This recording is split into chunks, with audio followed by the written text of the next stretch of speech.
paz de Deus esteja com cada um de nós. Amém. Estamos entrando então numa nova série e sob o título geral, o que Cristo oferece, Ele é. O que Cristo oferece, Ele é. E hoje à noite então, o primeiro tema, o pão da vida. Eu estou vindo de uma semana bastante intensa, mas abençoada. Vários irmãos também tiveram um momento muito intenso e forte também em Campinas. E graças a Deus, Deus tem feito a sua obra. E a gente fica surpreso quanta coisa boa tem acontecido. Mas também vejo como Deus vai nos usando e quer nos usar como igreja para dentro de nossas famílias, dentro do nosso círculo, seja no emprego, seja no colégio, na faculdade. E essa semana, assim, eu me senti muito privilegiado quando eu recebi um convite, juntamente com o irmão aqui da comunidade, para participar de uma palestra na CIRS, que aconteceu na terça-feira à tarde, às 15 horas, até às 17h30. E foi o seguinte, na verdade, tem um instituto chamado Blue Zones, Zona Azul, que vieram dos Estados Unidos, e entre outras coincidências bacanas, o vice-presidente dessa instituição, filho de pastor luterano, e então foi uma coincidência mais interessante. Tentamos falar um pouquinho inglês, mas não fui muito feliz. Mas depois, no dia seguinte, veio o intérprete e ele nos ajudou aí para a gente se aproximar um pouquinho mais. Mas qual é o intuito desse trabalho, dessa instituição? É o seguinte, eles vão mapeando o mundo sob a ótica aonde existe uma longevidade que chama a atenção.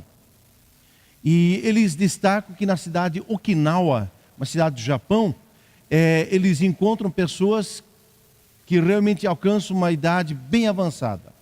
Mas também na Califórnia, parece que é o segundo lugar. E assim em vários lugares do mundo.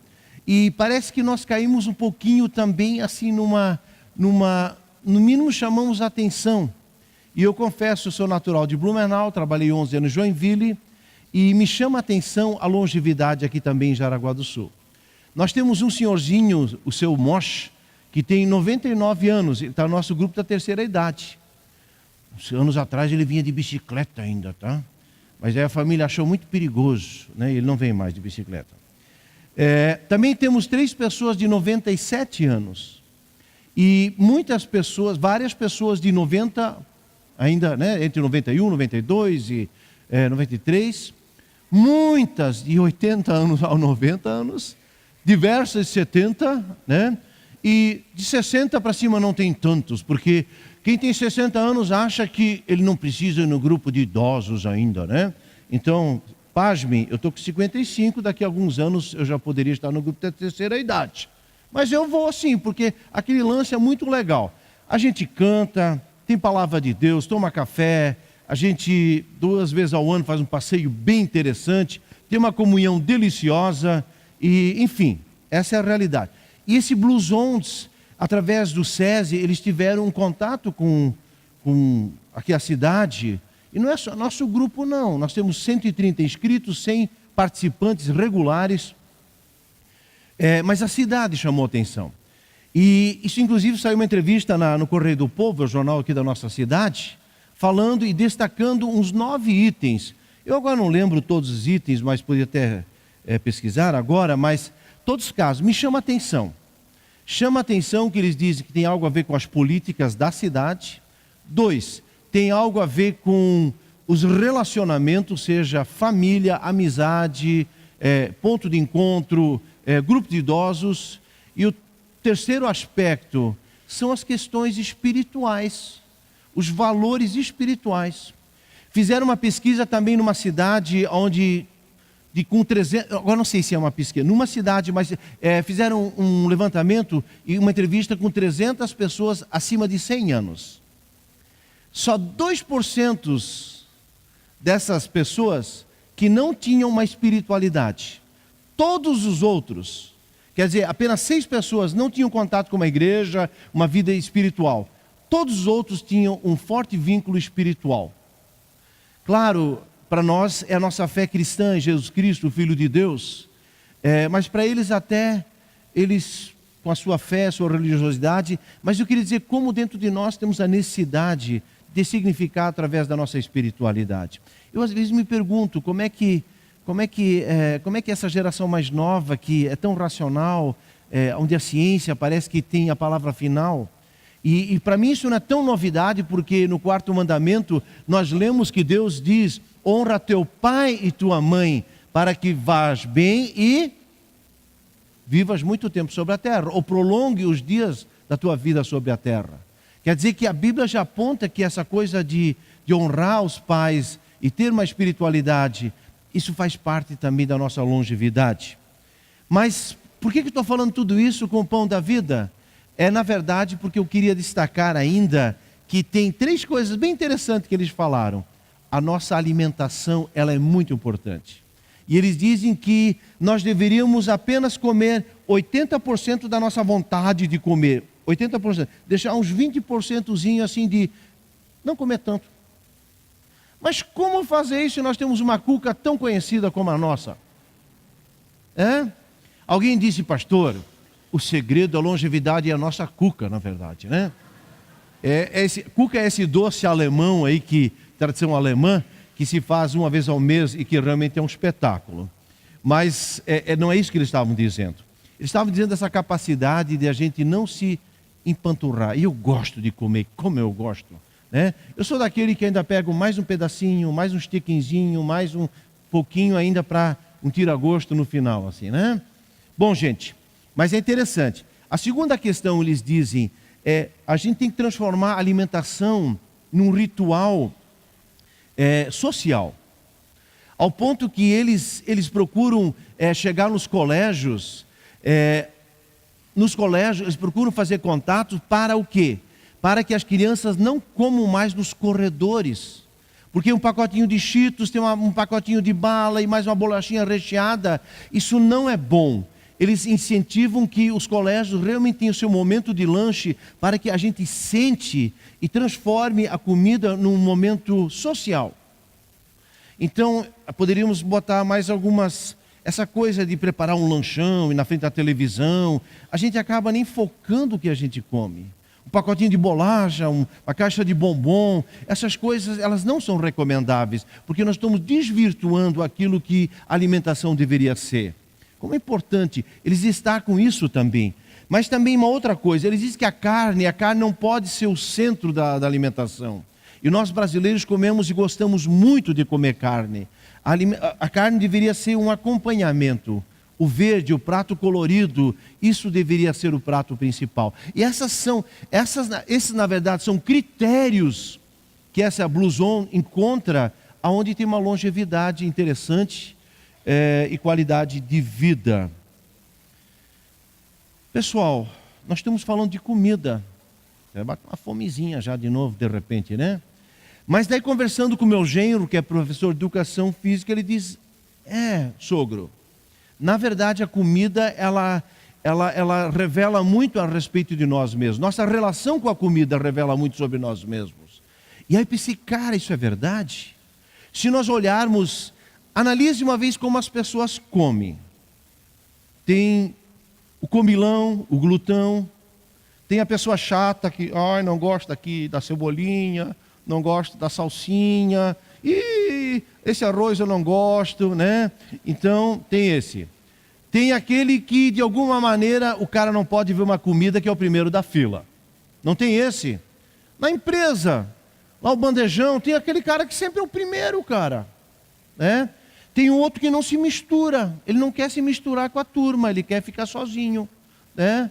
Tem outro que sempre procura alguém para conversar. E um que fala o tempo todo quando come, né? E fala de boca cheia, né? Então, tem aquele que come que parece que é com conta-gotas, né? Ele pega e vai comendo tudo assim, né? Tem um que não mistura a comida, tem que ser tudo separado. Interessante isso, a comida revela de fato muito sobre nós mesmos. Aliás, isso é muito bíblico, se você olhar quanta coisa interessante aconteceu em torno de uma refeição. Tem um texto lá de Apocalipse 3:20 que Jesus diz: eis que estou à porta e bato, se alguém ouvir a minha voz, entrarei na sua casa, cearei com ele e ele comigo.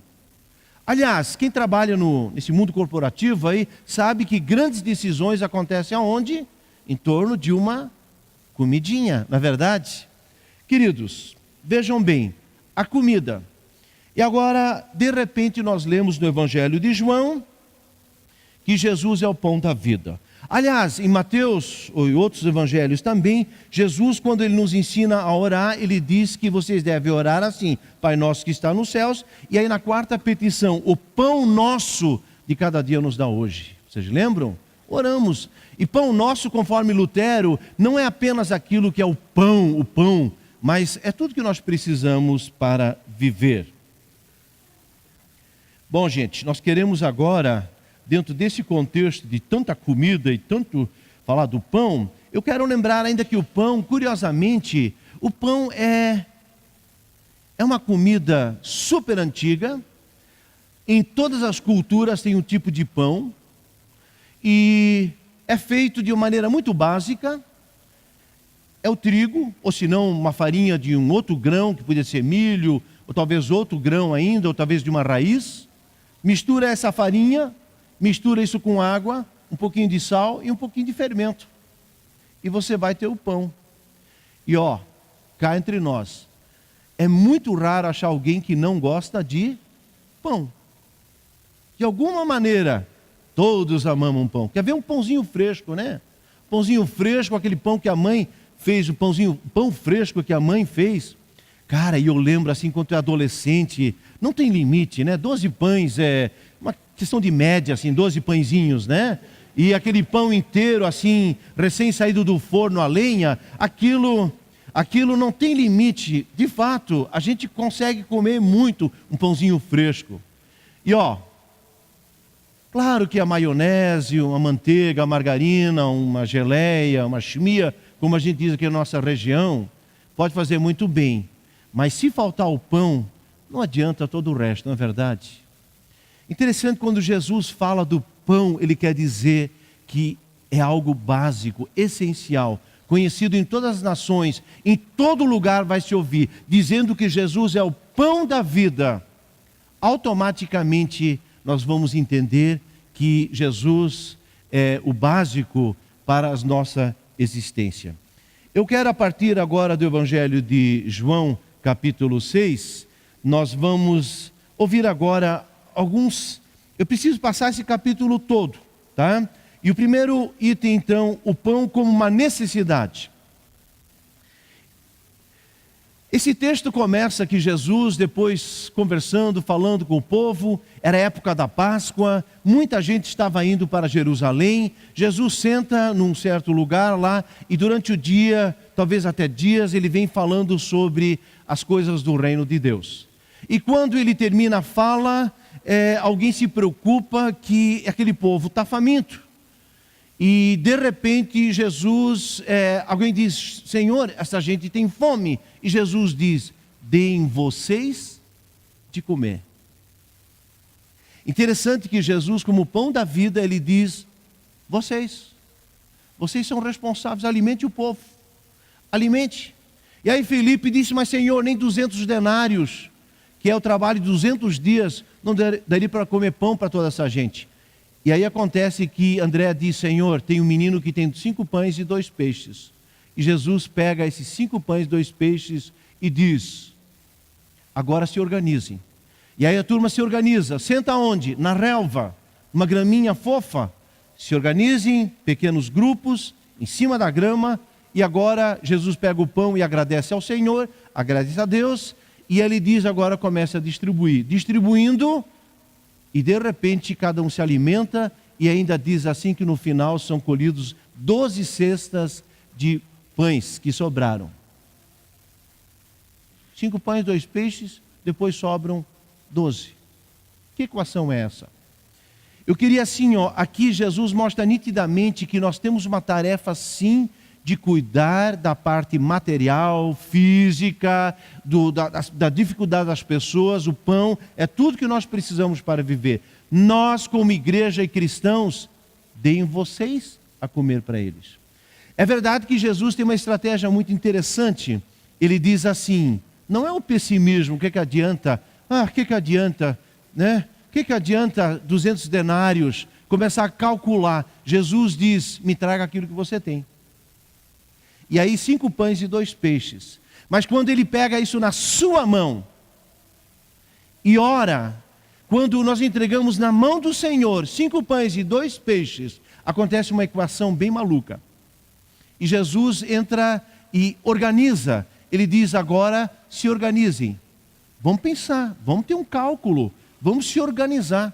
E aí Jesus diz mais, agora vamos num lugar confortável, acomodem as pessoas. Não senta lá na brita, lá numa rocha, lá num quente. Organize na grama fofinha. Estão vendo? Mais uma dica bacana da nossa tarefa também como igreja para cuidar. As pessoas precisam ser tratadas com dignidade, também tratando-se das suas necessidades materiais. Finalmente, comecem a dividir. Pessoal, eu sou de uma família bastante grande, já falei outras vezes, 10 irmãos, éramos 11, e eu lembro quando a mãe fazia milagre com um frango. Ela tirava primeiro o miúdo para fazer uma sopa no dia seguinte, né? O pezinho, o pescoço e o miúdo ficava para a sopa para o dia seguinte. Mas daquele frango, ele ia para o forninho. E aquele frango, ele era dividido com 12 pessoas, pai, mãe, mais 10 filhos. Cada um ganhava alguma coisa. E às vezes, se vinha visita também, ainda dividia. E às vezes, curiosamente, a mãe dizia muitas vezes, ainda sobrou um pedaço de carne. É verdade. Se você tem essa experiência da partilha, você vai perceber que tem alguma coisa de milagroso aqui. Então a partilha, e é incrível, quando essas coisas são cuidadas no nosso dia a dia, no final Jesus diz, não desperdicem. Colham, recolham as sobras. Como é importante lidar também com a comida, não jogar fora, fazer pouco caso. Interessante, para mim aqui tem uma sabedoria incrível do cuidado de Deus também nas coisas materiais. E nós poderíamos dizer pão, não no sentido só agora de pãozinho ou de um pão de casa, mas pão no sentido mais amplo. Tudo que nós precisamos para viver, conforme diria Lutero. O problema que o ser humano ele tem uma natureza, agora vamos ver item 2, o susto para abrir os olhos, caindo na realidade. O problema é que nós somos muito racionais. O problema é que logo nos empolgamos. Os romanos diziam que o ser humano quer pão e... pão e circo. Pãozinho e diversão. E aí está tudo feito. Pãozinho e diversão. Nós temos uma tentação muito grande quando achamos que temos o nosso trabalho, já podemos agora sustentar a família e passear e ir para a praia final de semana. Aí estamos felizes. Cuidado, gente. Tem gente que trabalha para sexta-noite e para balada, e sábado também, e segunda-feira aquele dia horrível que não devia existir, devia pular logo para terça. Mas parece que a galera hoje o negócio é trabalhar para curtir. Isso é um perigo. E Jesus, parece que agora no versículo 15 a 21, ele diz para os discípulos, eu preciso ficar num cantinho para falar com Deus, e vocês já atravessam o lago Tiberíades, o mar da Galileia. Eles atravessam, e quando eles estão lá no meio, já era escuro, começa a dar uma tempestade muito forte, e eles ficam apavorados, e de repente Jesus vem caminhando sobre as águas. E aí eles perguntam, mas o que é isso? É um fantasma? Jesus, não, sou eu. E aí Jesus acalma, né, aquela maré e sopra o vento lá, e aquilo afasta tudo, e de repente tudo ficou tranquilo, e eles seguem até então Tiberíades, até o outro lado da margem. Interessante que nos evangelhos Mateus, Marcos, Lucas, João, aliás, Mateus, Marcos e Lucas, é o evangelhos sinóticos, esse texto ele tem uma conotação diferente, parece que destaca o milagre de Jesus de aquietar a água.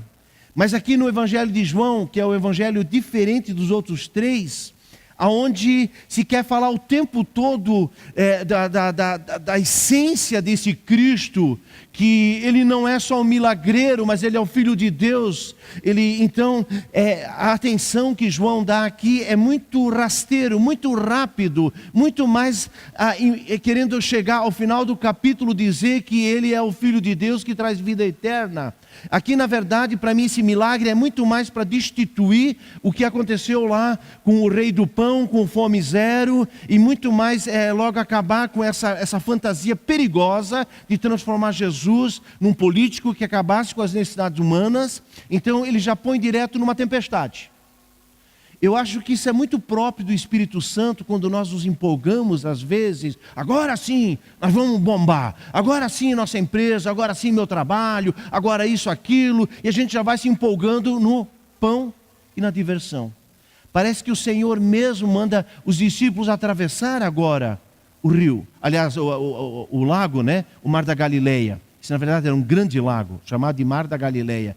E parece que o Senhor mesmo coloca eles na tempestade para mostrar e lembrar que, cuidado, resolver a fome pelo pão, o material é insuficiente.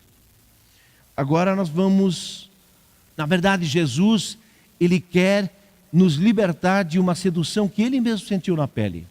Se vocês olharem Mateus 4, versículo 4, depois que Jesus foi batizado, diz que o Espírito Santo o levou ao deserto para ser tentado pelo diabo. Que coisa mais contraditória. No batismo, Jesus recebeu lá uma voz que disse: "Este é o meu filho amado, em quem me comprazo." Diz que o mesmo Espírito o levou para o deserto para ser tentado pelo diabo. E ele jejuou 40 dias e diz que veio então o diabo, Satanás, veio e disse: "Se tu és o Filho de Deus", botando em xeque a sua filiação divina. Se tu és o Filho de Deus, então diga a esses pães, aliás, a essas pedras, que se transformem em pães, e resolve essa tua fome. Porque Jesus era verdadeiramente Filho de Deus, mas ele era verdadeiramente homem. Ele estava com muita fome, ele estava exaurido, estava cansado, e esse lado humano estava detonando ele. E o mal vem e diz: "Cara, se tu é bom, então transforma esse negócio em pães." Mas o problema é que nessa sedução, ele estava ouvindo que voz? "Esse é meu filho amado, quem me comprazo?" Ou estaria ouvindo a voz da carne, da sedução, do jogo, do gamezinho aí? Que voz era essa que estava falando? E Jesus quis dizer: não só de pão vive o homem, mas de toda a palavra que vem da boca de Deus. Não só de pão. Esse texto acontece lá em Mateus 4:4. Não é só de pão, não é só trabalho, não é só um bom carro, não é só um passeio no final de semana, não é a praia, não é isso. Quem acha que a vida é isso, está entrando no game diabólico. É um equívoco que você vive. E deixa eu te acordar, querido, a gente vai perdendo a vida, a essência da vida, se a nossa vida é apenas trabalho, trabalho, trabalho. Isso a gente poderia dizer de um jegue também. Isso podia botar sobre um túmulo de uma mula ou de um cavalo. Trabalho, trabalho, trabalho foi a sua vida. Deus nos fez a sua imagem e semelhança para descobrirmos algo muito maior. É necessário trabalhar. Deus abençoa o trabalho. É necessário sermos bem-sucedidos. É verdade. Ele quer cuidar da nossa necessidade física. Mas cuidado. Então, na verdade, Jesus está querendo aqui dar uma chacoalhada nos seus seguidores, dizendo: o que aconteceu lá não é o suficiente. Próximo item, nós vamos falar trocando os óculos.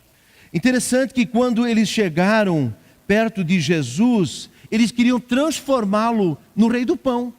E Jesus disse que ele fugiu, saiu correndo, porque ele disse: não, eu não quero ser apenas alguém que resolve a fome de vocês.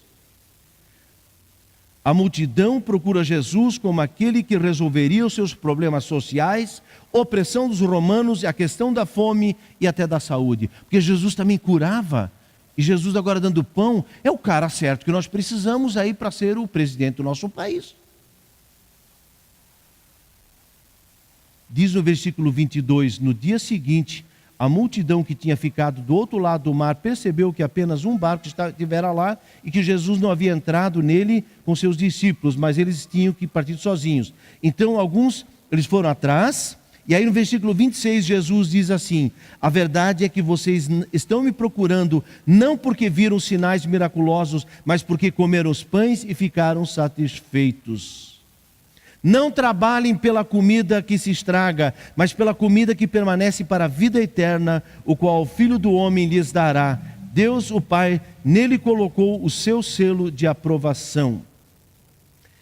Interessante, Jesus pegou agora assim na veia desses seus seguidores, e aí eles vêm com a história. Então mostra-me que pão é esse que tu quer falar para a gente não ter mais fome.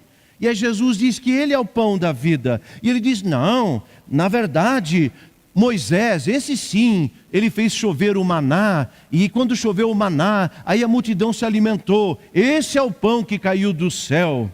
E Jesus diz, não foi Moisés. Moisés apenas foi canal de Deus. Quem fez descer o pão do céu foi o próprio Deus. Interessante como nós somos rápidos, pegar nosso óculos da minha história e dizer, não, foi o meu avô que fez a torre da igreja, não, foi a minha avó que sempre ajudava nas festas, não, quem realmente fez a igreja aqui crescer foram os meus tios, que foram presidente, e a gente vai puxando assim o nosso currículo. Não, mas eu confirmei eu batizei, confirmei, eu casei, também minhas bodas de prata foram aqui, essa é a igreja. E a gente vai se vangloriando com a própria história. E Jesus está dizendo, não foi Moisés, não foi o maná que caiu do céu. Tem algo maior que está em Deus. Não a história que você tem para contar, quantos anos você ajudou na juventude ou no culto infantil. Não quanta contribuição, quanto dízimo você trouxe. Quanta rifa você comprou. A gente é muito rápido pegar o óculosinho e dizer, olha, foi isso que eu fiz, essa é a minha leitura da presença de Deus na vida. Eu queria dizer, tira o óculos. Tire o óculos. É preciso, nossa concepção equivocada de nutrição espiritual, isso é um equívoco. Nós precisamos avançar. Nós precisamos ouvir aquele que tem mais a nos oferecer do que as questões de sobrevivência. Aliás, a sobrevivência está assegurada a partir de uma promessa fantástica de Jesus em Mateus 6, versículo 20. Ele diz, não andeis ansiosos de coisa alguma. Não vos preocupe o que comer e beber. O Pai Celeste sabe. Olha os pássaros, Deus cuida deles. Olha os lírios dos campos, Deus cuida deles. Vocês valem muito, muito, muito, muito mais. Essa promessa nos assegura o cuidado de Deus, não no passado, hoje, também no futuro, também na terceira idade. Confiem, Deus vai cuidar de vocês, porque nós valemos mais, muito mais. Mas o Senhor quer ter algo mais para nós. E agora o versículo 35. Ele é o pão da vida. Nosso quarto item, e que é o penúltimo item também, ele é o pão da vida. Então Jesus declarou, eu sou o pão da vida. Aquele que vem a mim nunca terá fome, aquele que crê em mim nunca terá sede. Ele disse que desceu do céu. Ele disse que desceu do céu, não para fazer a minha vontade, mas para fazer a vontade daquele que me enviou. Jesus diz que a vontade dele, tem um texto bacana em João 4, que Jesus estava falando com a mulher samaritana, e os discípulos foram então para a cidade comprar pão. E aí eles voltam, estranho que Jesus estava falando com a mulher samaritana, e dizem, mestre, aqui tem pão, vamos comer. Ele diz, não quero comer. O meu pão é fazer a vontade daquele que me enviou. O pão do céu, a fome de Jesus é fazer a vontade daquele que enviou ele. Eu queria, queridos, pão espiritual, fazer a vontade daquele que veio até nós, do Filho de Deus. Senhor, Senhor, em teu nome fizemos isso, aquilo. Jesus disse, não vos conheço. Apartai-vos de mim que faz iniquidade.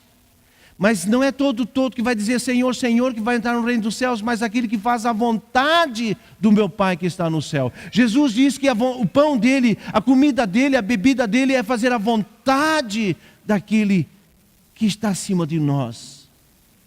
Nós estamos já chegando ao pão da vida, é fazer a vontade de Deus em nossas vidas. Isso começa a trazer um significado, aquela fome que vai ser saciada quando nós começamos a seguir a vontade de Deus para o nosso relacionamento. E pessoal, nós temos uma mania de esperar do outro. O dia que ele mudar, eu também mudo. O dia que a filha vier, eu também vou pedir. Não, é contigo, é você e Deus, a sua vontade. Nós ouvimos semana passada, você lembra da adoração?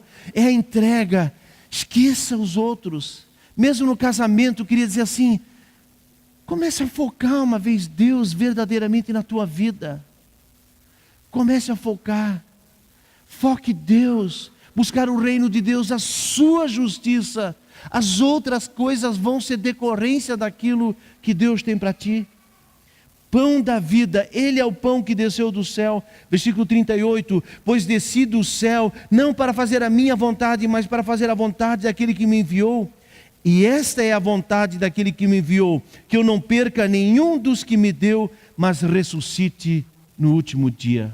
Versículo 40, porque a vontade do meu Pai é que todo que olhar para o Filho e nele crer, tenha vida eterna, e eu ressuscitarei no último dia.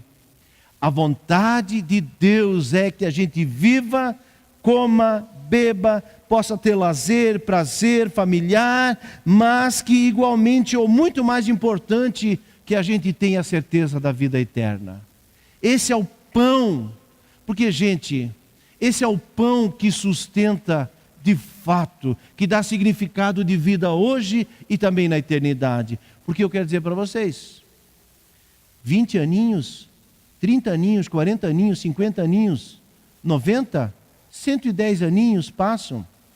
A Frau Gruba, que faleceu esse ano, o ano passado, 113 anos, aqui em Jaraguá do Sul. Também ela, falecendo, ela precisava estar na frente do Deus eterno. E no céu não entram pessoas boas. Mas se esse não entrar, ninguém mais entra. Nos céus ninguém entra porque é bom. No céu entra apenas aquele que tem seus pecados perdoados, sua vida lavada pelo sangue de Jesus. Não tem como mostrar boas obras para Deus. Deus é santo, é insuficiente. Precisamos daquele que pagou o preço e disse está consumado. E quando ele disse está consumado, esse grito ecoou pelos séculos dos séculos e chega hoje à noite no teu coração e diz, eu paguei suficientemente o preço do teu pecado. Entra agora no reino preparado pelo meu Pai para todos aqueles que amam a Cristo e que creem na ressurreição do corpo para a vida eterna. Querido, pão da vida, Jesus diz, é que a gente não perca a eternidade. Isso é tão importante. Eu faço tantos sepultamentos, e de novo, nos últimos dias tinha tantos sepultamentos. Eu fico tão triste quando as pessoas dizem, pastor, se não for para o céu ninguém mais entra. Eu vou dizer, olha, desculpe, eu não sou ninguém para botar ninguém no céu, mas também não posso deixar ninguém fora. Aí eu lembro uma frase de Lutero que diz assim, vai ter 3 surpresas no céu. Primeiramente vai ter muita gente lá que eu achava que estaria, que estariam lá, que não vão estar. Outros que eu achei que não entrariam vão estar. E o milagre dos milagres é que se um cara como eu, Lutero, vai estar lá porque Deus é muito bom mesmo e Ele pagou o preço por mim. Esse vai ser a grande terceira surpresa. Queridos, pela graça sois salvos. E esse é o pão que Jesus está querendo dizer. Eu poderia saciar, Jesus diz, uma humanidade toda com muito pão. Adiantou no final da vida perder a eternidade? Tudo passa muito rapidamente, tudo é muito intenso. Eu lembro como se fosse ontem, quando nossos filhos nasceram.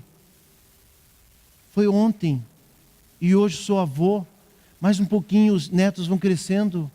Tudo passa, E um dia vai chegar a minha hora de fechar os olhos para esta vida e para abrir os olhos então para a eternidade. Eu encerro. Parece que o último ponto, pão da vida, alimentação que sustenta para sempre.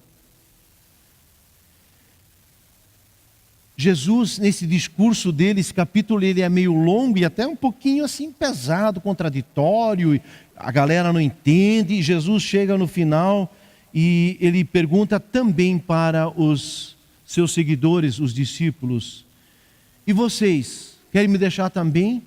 Vocês querem também só um pãozinho fresquinho, um peixinho, multiplicação? Vocês querem um rei do pão? Vocês querem alguém para cuidar da vida material, se dar bem na vida? E aí Pedro diz: Senhor, para onde iremos? Tu tens palavras de vida eterna. Nós cremos e sabemos que és o Santo de Deus. Quando nós entendemos, e essa é a nossa confissão: Senhor, contigo sempre a vida não é fácil, ser cristão também não é sempre fácil. Mas se eu sair daqui, eu vou para onde? Para onde eu vou? Para onde você vai se você sair daqui? Me diga, para onde você vai? Voltar para a galera da bagunça? Voltar para aquele amigo? Aquele outro está todo arrebentado? Para onde você vai? O discipulado não é simples. Tomar a cruz sobre si. Mas o preço do não discipulado é mais sofrido. Você está sozinho. Por isso o discipulado não é fácil tomar a cruz. Mas continue, porque o final dele, com uma vida com Cristo, é a eternidade. Mas o final de uma vida sem Cristo é uma eternidade sem Cristo. E não são as velas acesas, não são as orações pelo morto. A única luz que nos pode iluminar a eternidade é Jesus. Eu sou a luz do mundo, quem me segue não anda nas trevas, mas tem a luz da vida. Queridos, eu lembro da pequena história, eu ouvi duas versões, me permita contar uma delas, se você ouvir um pouco diferente, mas fala-se que num país, na Europa, depois de um período de guerra, um jovem soldado, ele estava tão derrotado pela guerra, que agora acabou, mas ele estava tão acabado, tão desanimado, perdeu amigos, ele entrou numa depressão profunda. Ele estava lá no ambulatório, e aí uns oficiais escrevem uma carta para o pai do menino e diz: se vocês querem ver seu filho com vida, venham buscar seu filho. E aquele pai ficou desesperado agora que a guerra acabou. Ele disse: mãe, faça um pão de casa, eu vou agora embarcar de trem hoje à noite, e amanhã eu estou lá com meu filho. A mãe fez um pão de casa, aquele só pão gostoso que a mãe sabe fazer, e preparou, e o pai embarcou naquela noite. Dia seguinte ele viu o filho magérrimo, o filho mau, com olheira, e estava muito mal, muito depressivo, e o pai diz: filho, vamos para casa, a guerra acabou, pai, eu não quero, quero morrer, minha vida acabou, meus amigos morreram, vi muita coisa triste, o mundo é cruel, não tem perspectivas, não tem jeito, pai, eu quero morrer. E o pai entra em desespero, e ele diz: então filho, um pedido por amor à sua mãe, eu trouxe um pão que ela fez para ti, coma só um raps. No alemão raps é uma bocadinha assim, né? Só uma mordidinha, só um rapsinho, só. E aí, tá bom, pai, se é isso para te agradar. E aí o pai quebra um pedacinho daquele pão. E aí o menino começa a mastigar para agradar o pai. Mas quando ele mastiga, volta uma lembrança. Porque cheiro e sabor traz lembranças. Ele lembra da casa do pai. Ele lembra da mãezinha e diz: como está a mãe? Pai e meus irmãos, e ele vai mastigando lentamente e volta um brilho no olhar. E o pai diz: filho, mais um pedacinho. Pai, eu quero mais um pedaço. E ele vai mastigando, e aquilo vai trazendo força para a alma e para o corpo, devolvendo a esperança e a saudade de casa. E ele diz: pai, eu quero para casa. O pão lhe devolveu a esperança de voltar para o lar e voltar para a vida. Quando Jesus nos diz que a sua palavra é vida, é pão da vida, nós temos isso aqui, queridos. E não pode ficar aberto no Salmo 91. Isso não é pão, isso é pão que tem que ser ingerido. Nós precisamos mastigar, e Lutero vai dizer que a palavra de Deus é como uma erva, como um tempero, como um chazinho. Quanto mais eu mordo em cima, mais eu trituro, mais o sabor, mais ele vai aparecer. Voltar a mastigar a palavra de Deus, triturá-la, começar a mastigar, leia um texto, absorva isso para a sua alma. Palavra que traz saudade. Para onde? Para Deus. Pão da vida que devolve a vida. Jesus diz que Ele é o pão da vida. E amados, nós vamos ver agora um pequeno vídeo, 30 segundos. Eu queria dizer para vocês, na China, as pessoas não têm Bíblia. Eu queria dizer para vocês, eles fariam de tudo para ter uma Bíblia. Vamos ver esse vídeo.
Vocês viram como eles pegaram, cheiraram, botaram. A lei do Senhor é perfeita, restaura a alma. É mais doce do que o mel e o destilar dos favos. Eu não sei um dia o que a eternidade vai falar a nosso respeito. Que a gente tinha a palavra na nossa frente. E a gente morreu de fome. E deixou a nossa família morrer de fome. Se você não ama essa palavra, é uma escolha sua. Mas não é justo que os nossos filhos não a recebam diariamente. Palavra de vida eterna. Jesus revelado nas Sagradas Escrituras. Pão da vida. Amém.